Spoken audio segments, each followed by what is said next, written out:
Hola, muy buenos días amigos y hermanos. Soy el pastor Joel Castañeda de la Iglesia Cristiana Península Viva aquí en Acapulco, Guerrero, México.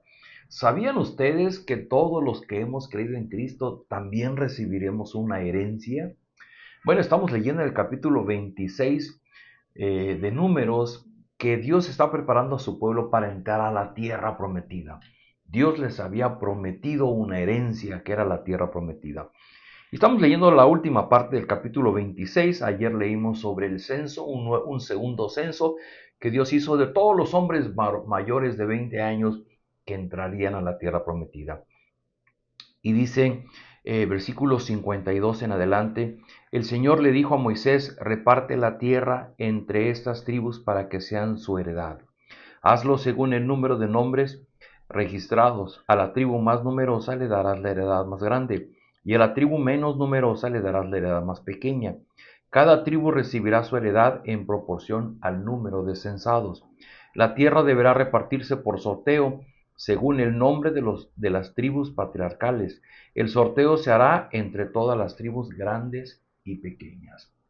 Queridos amigos, lo que sucede en la historia del Antiguo Testamento es de alguna forma la figura de lo que sucederá con el pueblo de Dios redimido hacia el final de los tiempos. Lo importante no es cómo los israelitas recibirían un pedazo de tierra, sino lo que ese pedazo de tierra representa es la heredad de Dios hacia su pueblo. Y que Dios le había dado una ley para que el pueblo obedeciera, pero que el pueblo no pudo cumplir esa ley. De ahí nace la promesa de redención a través de Jesucristo, porque esa promesa de redención en nosotros no se cumple de acuerdo a nuestra obediencia, aunque somos llamados a obedecer a Dios, sino se cumple en función del sacrificio del Señor Jesucristo en la cruz del Calvario en nuestro lugar. Pero antes de seguir explicando sobre la herencia, déjeme terminar de leer este pasaje porque versículo 57 en adelante habla de los levitas. Ellos no fueron censados junto con todo el pueblo, y dice, de los levitas, Gersón, Coat y Merari, proceden los clanes gersonitas, coatitas y meraritas. De los levitas proceden también los siguientes clanes, los libnitas, hebronitas, magitas, musitas, coreitas.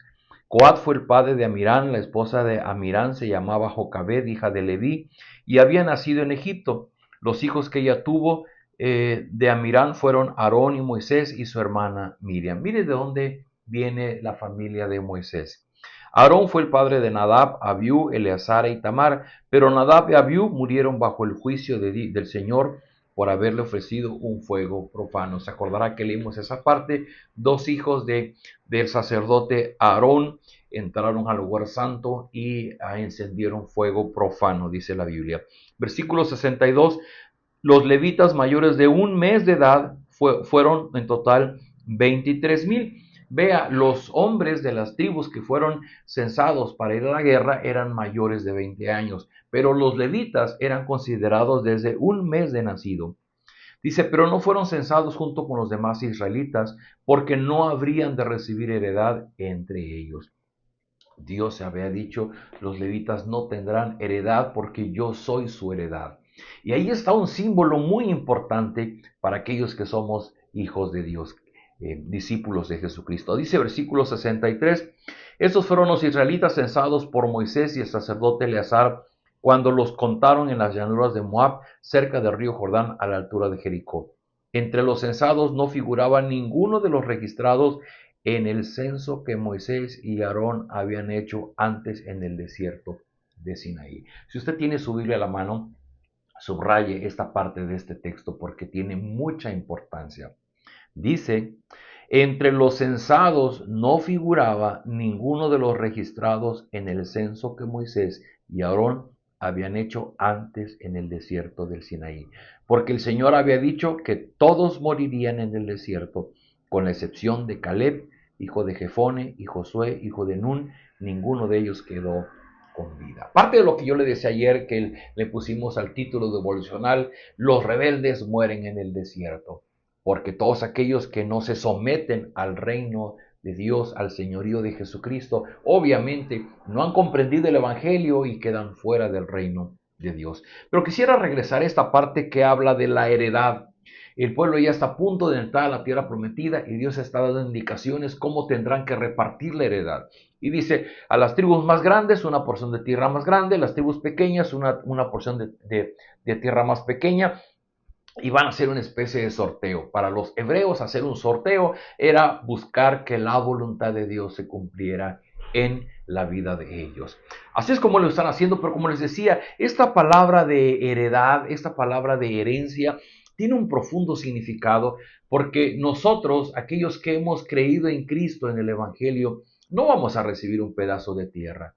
Se está hablando de nuestra herencia en Jesucristo. Déjeme leer, por ejemplo, Pablo escribe a sus hermanos, los Efesios, y allá en el capítulo 1 de su carta, versículo 11, dice, en Cristo también fuimos hechos herederos, pues fuimos predestinados según el plan de aquel que hace todas las cosas conforme al designio de su voluntad. En Cristo fuimos hechos herederos. Versículo 13 dice, en él también ustedes, cuando oyeron el mensaje de la verdad, el evangelio que les trajo la salvación, y no creyeron, y lo creyeron, fueron marcados con el sello que el Espíritu Santo prometido. Este garantiza nuestra herencia hasta que llegue la redención final del pueblo adquirido por Dios. Habla de la herencia. En el versículo 18 dice Pablo, pido también que les sean iluminados los ojos del corazón para que sepan a qué esperanza Él nos ha llamado, cuál es la riqueza de su gloriosa herencia entre los santos. Queridos amigos, todo lo que leemos en el libro de Números sobre la tierra prometida y la herencia del pueblo de Dios, se está refiriendo, es una figura de aquella herencia que hemos de recibir aquellos que hemos creído en Cristo. Una cita más porque es importante tener la base bíblica de esto que estamos diciendo. En Hebreos capítulo 9, versículo 15 dice, por eso Cristo es mediador de un nuevo pacto, para que los llamados reciban la herencia eterna prometida, ahora que Él ha muerto para liberarlos por los pecados cometidos bajo el primer pacto. ¿Cuál fue el primer pacto? Fue el pacto de obras, el pacto que Adán y Eva no pudieron respetar y que lo quebrantaron con su desobediencia. Y todos los que hemos nacido después de Adán y de Eva hemos quebrantado el pacto de obras, el pacto en donde lo que Dios me da depende de mi obediencia, y si yo desobedezco, entonces merezco la muerte. Y dice este pasaje que como ese pacto el pueblo israelita no lo pudo cumplir, fue necesario que viniera Cristo con un segundo pacto. Cuando Él está impartiendo la última cena con sus discípulos, dice, beban, esta es mi sangre del nuevo pacto. ¿Cuál es ese pacto? El pacto de la gracia que se nos es aplicado a través de la obra redentora de Cristo. Y sí, amigos, los cristianos hoy día podemos estar felices y gozosos porque lo que tengamos en este mundo un día lo vamos a dejar y vamos a partir. Pero hacia el futuro en nuestra vida viene una herencia gloriosa. Y dice Pablo, yo oro para que ustedes mantengan viva la esperanza en esa herencia gloriosa que ustedes van a recibir o que todos recibiremos. Y dice Hebreos, Cristo es el mediador de un nuevo pacto para los llamados reciban la herencia eterna prometida.